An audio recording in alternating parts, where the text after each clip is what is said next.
우리나라가 우크라이나에 약 3조 원 이상을 지원하겠다는 소식이 전해졌었죠. 이에 따라 전일 국내 건설주들이 일제히 상승했는데요. 여기에 외국인들까지 최근 각종 악재로 시달리고 있는 국내 건설사에 대한 관심을 조금씩 늘리고 있다고 합니다. 자, 주식 투자자들의 문의 사항이 워낙 많았던 주제인 만큼 오늘은 이 내용으로 얘기 나눠보겠습니다. 도움 말씀에 한국경제신문의 한상춘 논설위원 나와 계십니다. 안녕하십니까? 네, 안녕하십니까? 네, 최근 미국 증시 국제유가 흐름에 따라 천수답 장세를 나타내고 있다. 어제 이런 진단을 내린 바 있었죠. 오늘 장은 어떻게 보셨습니까? 네, 일단은 좀 아침에 예. 좀 무거운 얘기부터 좀 하겠습니다. 야당의 연구원에서 예. 한국 경제가 폭망한다. 한국이 폭망한다. 사실 그 친구들도 이렇게 국민들의 표심에 의해 가지고 이렇게 야당도 여당도 존재하는 겁니다. 예. 그런 각도에서는 우리 국민 입장에서는 한국 경제가 폭망한다. 할 얘기가 있고 안 할 얘기가 있습니다. 연일 아침에 이렇게 세계 시장을 돌아다니면서 한국 경제가 좀 더 발전하기 위해서 예. 연일 그 한국 경제 TV를 위해서 시청자 여러분을 다가가고 있습니다는 우리 국민이 우리 경제를 폭망한다. 내용이 쓸 것도 있고 안 쓸 것도 있습니다. 이런 관점에서 보면 한 번 정도 오늘 아침에 좀 생각해 볼 대목이 아닌가 생각합니다. 아무리 그 정권 이렇게 잡는 것도 중요하지만 기본 바탕은 국민에 의해 가지고 결국은 이렇게 정권 탄생이 되는 거거든요. 예. 근데 국민 입장에서는 한국 경제가 폭망한다. 누구도 말하지는 않을 겁니다. 근데 반면에 왜 이거 얘기하냐면 예. 우리 국민들 일부에서는 우리 경제가 폭망한다 하는데 외국인들은 한국 경제에서 줄기차게 자금이 들어오고 있습니다. 이달 들어서도 외국인 자금들이 약 1조 3천억 정도 들어오는 상태에서 물론 삼성전자라든가 일부 특수 종목에 편입되고 있습니다는 사실 이렇게 외국인들은 한국 경제의 기대 때문에 자금이 들어오는 상황이거든요. 그런 과정에서 오늘 아주 오랜만에 예. 한국의 건설주에 대해서도 외국인들의 관심이 있기 때문에 여러 가지 시청자의 문제가 궁금하지 않겠냐 하는 생각이 듭니다. 일단 뉴욕 증시는 오늘 국제유가가 좀 떨어졌어요. 예. 그래서 최근에는 국제유가가 움직임에서 뉴욕 증시가 좌우되는 이런 측면을 말씀드렸었는데요. 오늘 유가가 떨어졌습니다. 그러다 보니까 나스닥 중심으로 해서 3대 지수가 동반 상승하는 모습을 보였는데요. 지금 그런 것 같습니다. 미국 증시가 3분기에 펀더멘탈 측면에 이렇게 호재가 CPI가 설령 3.6% 나오는 악재를 극복할 수 있지 않느냐. 워낙 3분기에 펀더멘탈이 좋습니다. 예. 매크로 사이드에서 3분기 성장률이 지금 5.9%, 6%까지 되지 않습니까? 그렇죠. 그러니까 CPI 충격이 있다 하더라도 극복할 수 있다는 얘기입니다. 오늘도 마켓워치에 예. 미국의 그 기업들 실적이 올해 그 2분기를 저점으로 해서 이렇게 회복될 것이다 하는 예. 이렇게 아까 강수민께서도 전해주셨습니다는 지금 3분기의 기업들 실적 다음 달 초부터 발표되는데요. 지금 상태에서는 1분기도 예상치가 워낙 낮아서 실적치 높은 관계로 해서 어닝 서프라이스가 70%대 하는데요. 이번엔 예상치까지 높고 있습니다. 왜냐하면 매크로 사이드에서 성장률이 한 6%까지 예상된다면 기업들의 실적은 굉장히 좋아질 거로 봅니다. 그렇죠. 그러다 보니까 3분기에 8월 달에 CPI가 좀 충격이 있다 하더라도 이걸 좀 극복하지 않겠느냐 하는 이런 예상들이 나온다를 볼 때 있습니다. 또 한 가지는 지난주에 우리가 위안화 환투기 세력 이렇게 그다음에 엔화의 환투기 세력 매팅하는 이런 측면에서 두 회원 당국의 이거에 방어 조치가 나오지 않겠느냐 하는 쪽도 말씀드렸었는데요.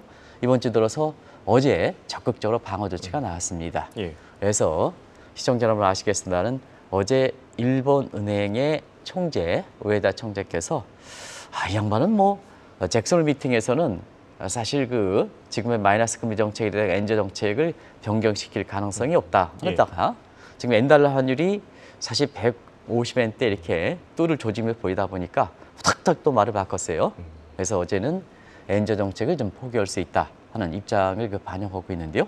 이 문제는 다시 엔달러 환율 모습 가지고 시장은 크게 반영하지는 못하고 있습니다.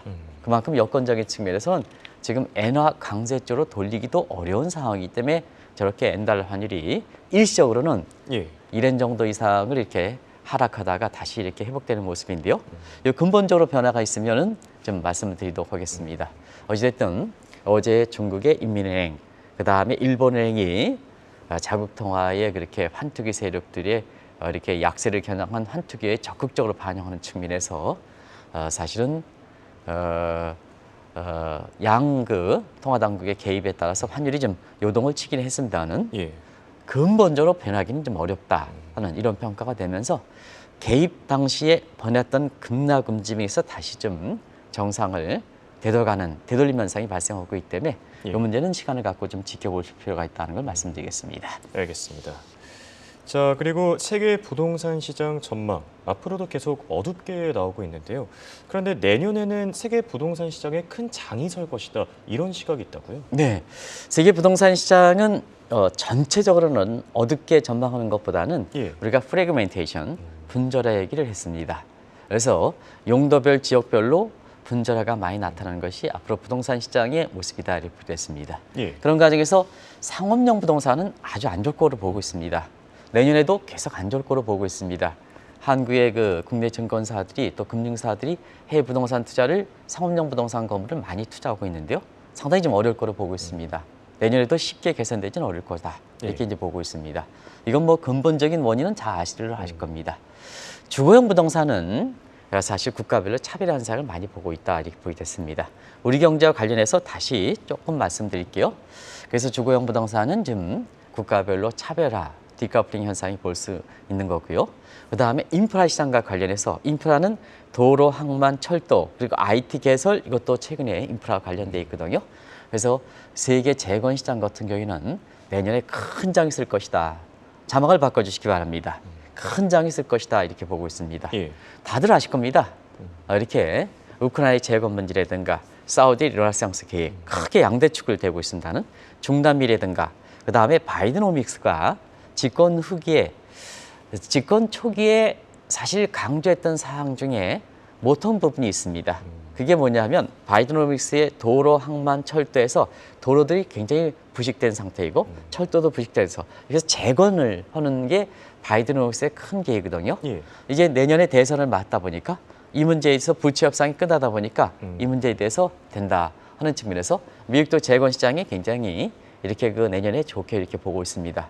결과적으로 보면 세계 재건 시장에 왜 외국인들이 한국의 건설주에 대해서 오랜만에 진짜 오랜만에 관심이 있고 지금 상태에서는 뭐 순살 아파트니 뭐니 해서 시청자 여러분 순살 아파트 잘 아시죠? 예. 순살 아파트라든가 뭔가 해가지고 굉장히 악재가 있지만 한국의 건설사에 대해서 관심을 갖고 있는 것은 세계 재건 시장 같은 경우에는 예. 한국의 건설사들이 유포리아, 메리트를 갖고 있다는 얘기입니다. 기득권을 갖고 있다는 얘기입니다.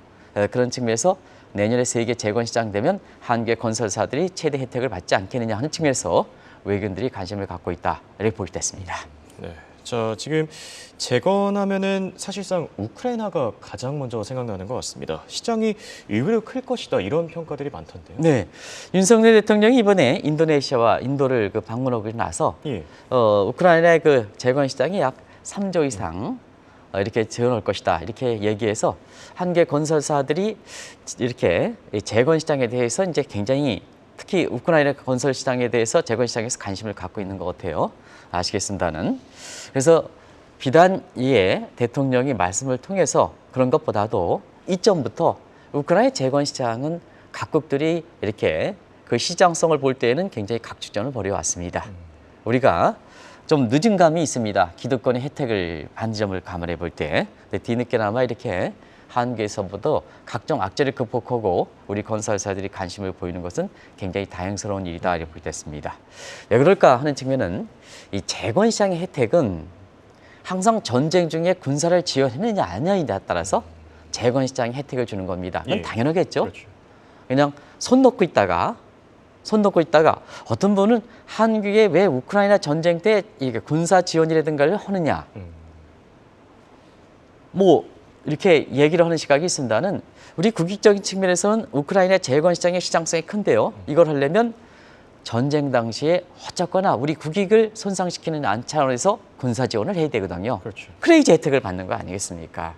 그런 과정에서 미국과 프랑스와 독일과 일본과 영국이라 같은 경우에는 이미 아시겠습니다는 우크라이나 전쟁 때 막대한 군사 지원을 하는 것도 나중에 그게 일부 국민들 사이는 세금을 낭비하는 게 아니냐.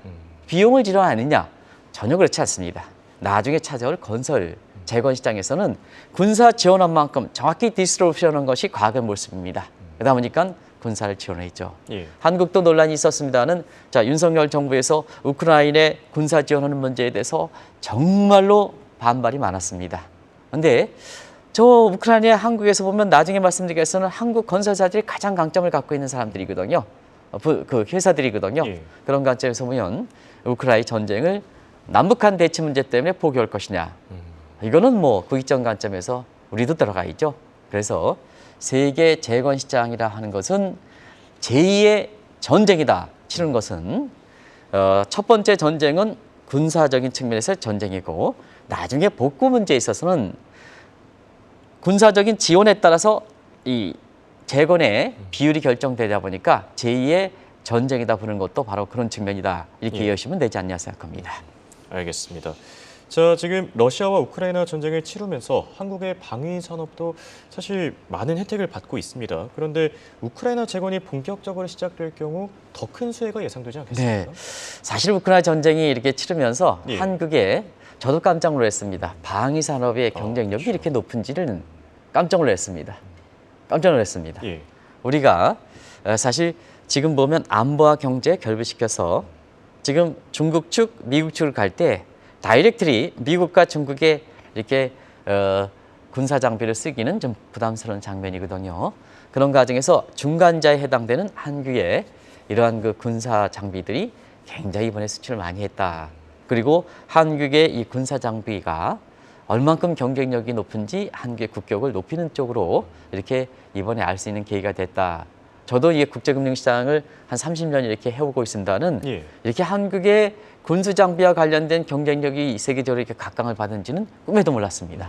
제가 꿈에도 몰랐습니다. 예. 이만큼 우리 입장에서는 그런데요. 사실 우크라이나 재건하면 왜 이걸 포기할 수 없지 않냐 하면 한국이 세계 재건 시장의 각축자는 가운데 우리 선배들이 깔아놓은 것 때문에 재건 시장하면 우리가 조금만 이렇게 군사 지원이 더 받쳐주면 한국 혜택이 가장 많이 올 수 있는 것이 바로 우크라이나입니다. 저도 대우경제연구소 시절에 직간접적으로 개입되어 있습니다는 예. 사실 대우의 힘이 셉니다. 우크라이나 같은 경우는 대우의 힘이 셉니다. 한국의 이미지가 큽니다. 고려인들도 굉장히 많습니다. 이런 거거든요. 그래서 한국의 건설사는 재건 시장에 가서는 탄탄한 이미지가 구축되어 있는 것이 지금 상황입니다. 우리 선배들의 노력에 의해 가지고. 그런데 여기에 군사 지원을 하지 말아라. 우리 국익은 어떻게 될 것이냐. 기득권을 포기할 것이냐. 저거 조금만 지원해주면 우리한테 오는데. 예. 우리 하는데. 그런 과정에서 외국인들이 한국의 건설사에서 관심을 갖고 있는 것은 과거 데이터를 비교해 볼 때 정말 한국의 혜택이 클 것이다. 클 것이다. 하는 이 측면에서 우리나라에 대해서 이렇게 관심을 갖고 있는 것이 아닌가 생각하고요. 예. 일부 우리나라에 앞서가는 건설사들도 지금 재건 시장을 겨냥해서 가장 그 우크라이나를 공략하기가 좋은 지역이 동유럽 국가 중에서 폴란드입니다. 폴란드는 과거에 대우의 자동차 이렇게 있기 때문에 인프라가 잘 갖춰져 있는 상태거든요. 그렇기 때문에 폴란드 지사에 이렇게 건립해서 준비를 하는 모습도 굉장히 앞으로 큰 기대가 된다 하는 걸 말씀드리겠습니다. 예.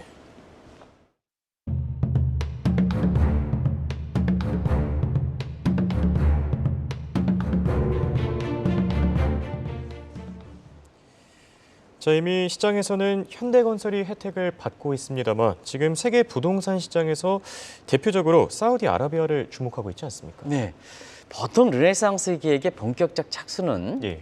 한 6년 정도를 소요한 달입니다. 그전은 준비 단계고 예. 그런 과정에서는 내년이 2024년이 사우디가 비전 2030 계획에서 사우디를 개조하는 완성되는 해가 바로 그 비전 2030 빈살라 계획에 의해서 바로 그 구체적 행사가 리야드 2030 계획이거든요.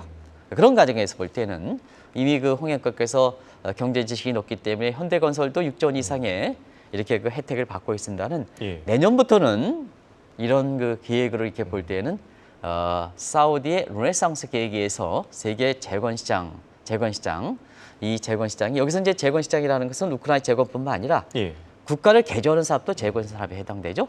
그래서 인수할 것이다. 본격적으로 진행될 것이다. 이렇게 보시면 되겠습니다. 사우디 요새 많죠. 예. 사우디는 뭐 지금 돈이 많기 때문에 돈을 인해서 체육과 예술과 문화와 뭐 세계 유명한 선수는 다 그쪽에 가는 것 같아요. 맞습니다. 호날두 선수라든가 메시라든가 뭐 지금은 또 이렇게 어떤 선수인데 제 기억을 못 하겠어요. 예. 굉장히 그 뭐 이렇게 축구 선수였나요? 네, 스웨덴인가요? 그 축구 잘하는 선수. 예. 그 좀 약간 좀 이상하게 생긴 선수 있잖아요. 골도 지금 예. 아마 영국의 프리미어리그에서 가장 많이 넣는 이런 홀 무슨 선수인데 홀란드 선수. 홀란드 선수 예. 이런 사람들도 이제 가는데요.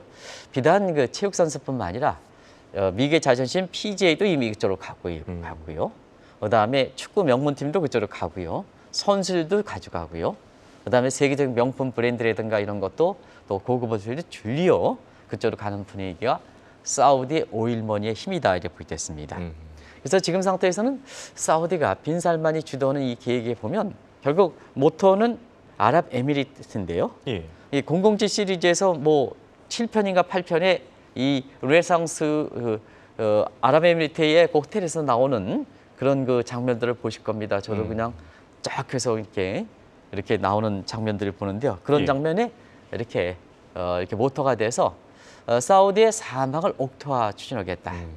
오히려 지금 미국에서 위에서 보는 인공위성을 사진을 통해서 미국에 지금 보이는 녹색 그림보다도 사우디의 지금 사막으로 비치지만 여기에 이렇게 그린색으로 비치는 것보다 사우디가 더 높게 가져가겠다. 이게 사우디 옥토화 계획입니다. 그러면 얼만큼 재건이라든가 이런 게 비용이 많이 들어가겠습니까? 그렇죠. 그게 이제 지금의 모습이거든요. 그리고 또 한 가지는 고도 높이도 지금 세계적 건물이 뉴욕에서 가장 높다 하는데 그래서 리야드의 건물은 뉴욕의 최고 건물보다 건물의 높이보다 더 높게 짓겠다. 이 두 가지 축으로 갖고 있습니다. 예. 이 두 가지 축 이렇게 하는데요. 그런 측면에서 저 두 가지 야망을 그린화시키고 그다음에 건물 높이를 뉴욕보다 더 높게 올린다. 그러면 그 재건 수요가 얼만큼 규모가 클지는 시청자님이 감을 잡을 수 있지 않냐 생각합니다. 네. 이렇게 사우디아라비아의 계획이 주목을 받는 이유, 세계 부동산 시장에서 최대 현안인 디폴트 가능성이 어느 곳보다 낮다. 이런 강점이 있지 않습니까? 네, 지금 뭐든지 야망찬 계획을 하면 예. 과거처럼 실행에 옮기는 여부가 적습니다. 그래서 항상 야망찬 계획을 추진하다가 중간에 가서 각종 부도가 나타나는 것이 지금 대표적으로 중계 1대1로 계획입니다. 예. 얼마나 시진핑이 2012년 야망차게 1대1 계획을 이렇게 추진했습니까?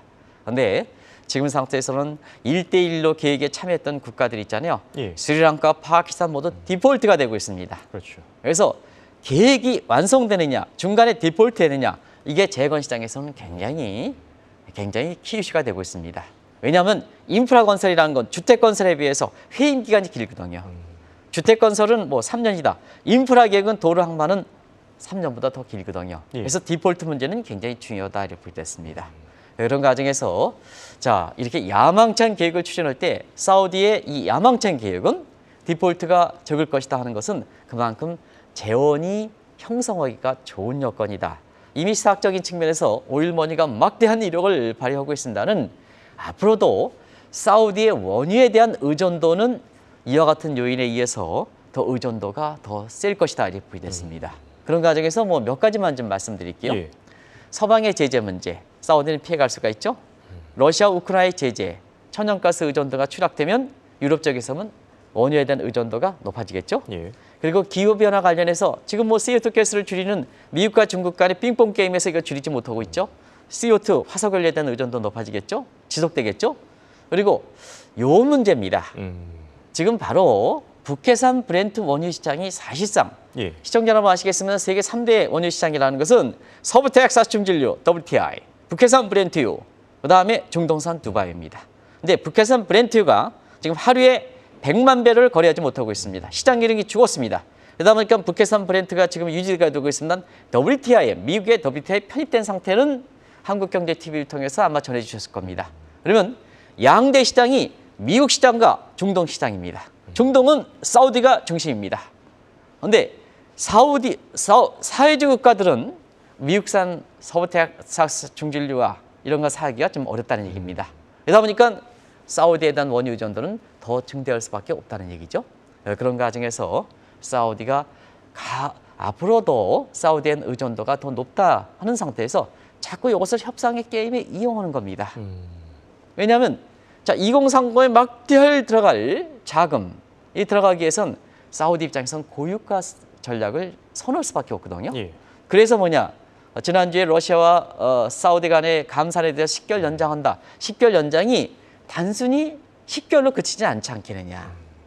사우디의 고유가 선호 정책이 간다면 앞으로도 이것은 더 지속될 가능성이 있지 않냐 하는 측면에서 지금 고유가 향방에 따라서 미국 증시도 많은 재료가 있습니다. 예. 유가 향방에 따라서 미국 증시가 천스탑장세를 보이는 것도 바로 그런 측면에서 이해할 수 있는 대목이 아닌가 하는 생각이 듭니다.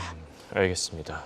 자, 그리고 우리 건설사 입장에서는 더 유리한 게 중동 지역이 과거 1970년대 때 이 특수 때와 같은 세력 판도가 형성되고 있다. 이런 얘기가 나오네요. 네, 지금 사우디 입장에서는 2019년 미국의 언론인의 이렇게 트럼프 정부 시절이요. 예. 이렇게 사건을 인해서 빈살만과 당시의 트럼프 대통령은 원수지가 됐습니다.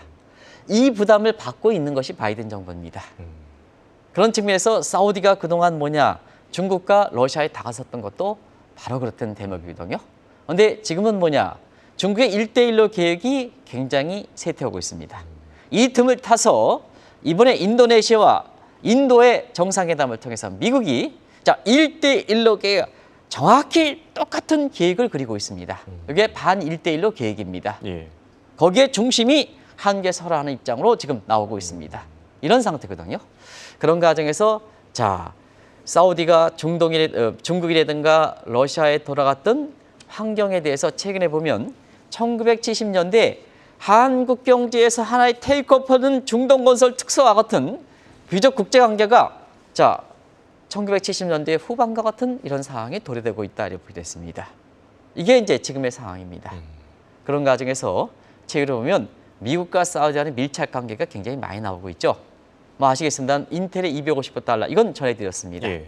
이게 지금 왜냐 그러면 이스라엘과 사우디와 미국과는 전통적으로 보면 순위파 계열이거든요. 과거에 그랬습니다. 근데 좀 흐트러졌던 것이 시아파의 이란과 그 다음에 미국과 오바마 정부 때 이렇게 해서 됐던 거거든요. 예. 근데 최근에 보면 1970년대 중동건설 특사와 마찬가지로 사실상 이스라엘과 사우디와 미국과의 관계가 재구축되는 상황이다. 그리고 우리 한국경제신문에 오늘 국제면에 나왔습니다는 예. 사우디와 미국이 협조해서 지금 힛돌이라든가 이런 희귀 광물 분야에 대해서 자, 아프리카를 공략해 나가겠다. 그럼 아프리카는 어떤 지역이냐? 과거 중국이 1대1로 계획 위안화 국제 전신이 막대한 위안부를 사용해서 사실 아프리카의 자원을 확보했는데요. 예. 지금은 아프리카 국가들이 자원 주권 문제로 인해서 1970년대 초 상황에 미개 제국주의에 의해서 중남미 국가들이 자원의 주권을 뺏기는 상태에서 종속이론이 나왔고 이것이 지금의 핑크타이드가 확산되는 먼 원인이었었거든요. 예. 그런데 중국이 너무 아프리카 국가를 마치 이혼해 준다 하는데 자원 주권을 다 뺏어가니까 재종속이론이 나오고 있습니다.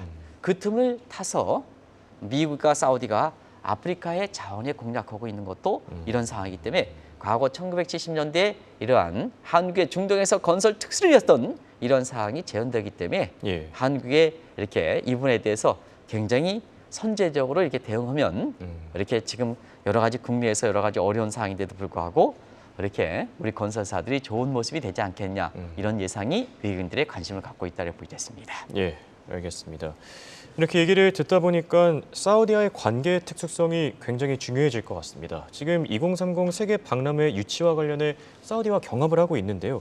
근데 이 관계 자체를 잘 설정하면은 제2의 중동건설 특수도 노려볼 수 있지 않겠습니까? 네. 디카플링이냐, 예. 디리스킹이냐 이 전략에 있어서는 아마 윤석열 정부도 많이 고민을 하셔야 될 거로 생각합니다. 예. 왜냐하면 뭐든지 국제 행사는 우리 국익의 국민의 후생 증대를 위해서 노력해야 됩니다. 그렇죠. 국격이 상징하고 이렇게 하는 것도 사실 우리 국민 전체의 이익을 가져가는 측면에서 해야 된다고 보게 됐습니다. 그런 과정에서 자 앞서 말씀드린 같이 비전 2030의 막대한 5일만을 바탕으로 해서 그 피나를 장식시킬 것이 2030 사우디에서 리야드에서 열릴 엑스포 행사를 유치하는 겁니다. 예. 그런 과정에서 좀 변화된 상황을 이렇게 보면 사우디아라비아가 우리나라를 대상으로 해서 경쟁자니까 굉장히 적극적 행보를 벌이고 있습니다. 최근에 사우디의 막대한 구급펀드에 수장들이 한국에 들어오죠. 예. 수장들이 들어와서 여러 가지 관계를 모색하고 하나하나 있습니다는 그게 왜 그러냐면 사우디의 르네상스 재건 계획에서 과거 선배님들이 남겨놨던 사우디 재건 시장에 한국의 유포리아 이렇게 입국됐기 때문에 한국에 대해서 건설사의 최고급 대우를 보여오고 있습니다. 이 최고급 대우는 경합관계에 있을 때는 한국의 건설사에 주겠다는 의미입니다. 그럼 어떻게 됐냐? 부산 엑스포 문제에 가서는 윤석열 정부 입장에서 유치하는 게 좋을까? 아니면 국익 관점에서 디리스크를 추구하는 게 좋을까? 예. 이것은 한번 저보다 더 훌륭하신 분이 있기 때문에 그분들의 답에 맡기겠습니다. 예, 알겠습니다. 이렇게 오늘은 국내 건설사들을 주제로 얘기 나눠봤습니다. 지금까지 도움 말씀에 한국경제신문의 한상춘 논설위원이었습니다. 네, 고맙습니다. 네, 고맙습니다.